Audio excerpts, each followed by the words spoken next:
Hi, I'm Lucas, your accent coach. Une fois que vous savez lire la vowel chart et que vous savez l'utiliser pour placer vos voyelles par exemple, donc que vous commencez à gagner une maîtrise de votre appareil articulatoire, il va être intéressant de trouver des ressources pour écouter les mots dont vous souhaitez maîtriser la prononciation. Parfois ce sont des mots qu'on a l'impression de connaître, qu'on a l'impression de bien prononcer, mais qui en fait concentrent un peu des mauvaises habitudes de prononciation. Alors pour entendre les mots de façon fiable, il existe des outils. Je vais vous présenter premièrement Word Reference. Ça c'est un classique que tous les apprenants en langue connaissent. C'est un dictionnaire unilingue, bilingue, français, anglais, mais également d'autres langues. Vous avez accès à des forums, vous avez accès à des dictionnaires de synonymes. Ici, je vais vous en parler pour la prononciation. On va se mettre en English Definition, le dictionnaire unilingue. Si l'on tape un mot, par exemple laboratory, vous avez ici le mot, sa transcription en phonétique, International Phonetic Alphabet. En accent coaching, avec moi, vous n'allez pas apprendre l'alphabet phonétique, sauf quand c'est nécessaire, notamment pour des consonnes. Pour les voyelles, on utilise le Wells Lexical Set. Vous pouvez aller voir dans la première vidéo de la playlist. Mais ce qui est important, c'est qu'on peut écouter le mot ici dans différents accents. Donc on va essayer par exemple avec l'accent US, qui est le General American, l'américain standard. Laboratory. On peut l'écouter en britannique, UK, qui est le Standard Southern British English.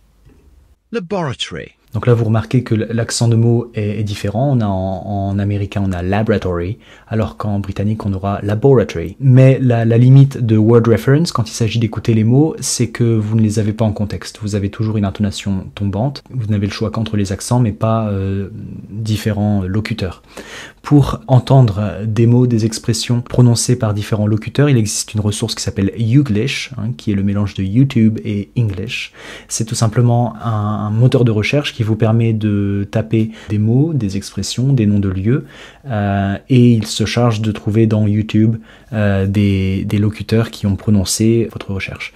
On peut choisir entre l'accent US, UK ou australien. On va essayer donc avec notre laboratory. On va écouter un peu en accent américain. Once you close down your laboratory. Donc vous avez les sous-titres en même temps et vous pouvez voyager d'un locuteur à un autre. You come into the laboratory and you're told Canada's Public Health Agency funded a laboratory which began developing. Ça vous permet d'avoir le mot en contexte au sein d'une petite phrase que vous pouvez répéter afin de reproduire la prononciation.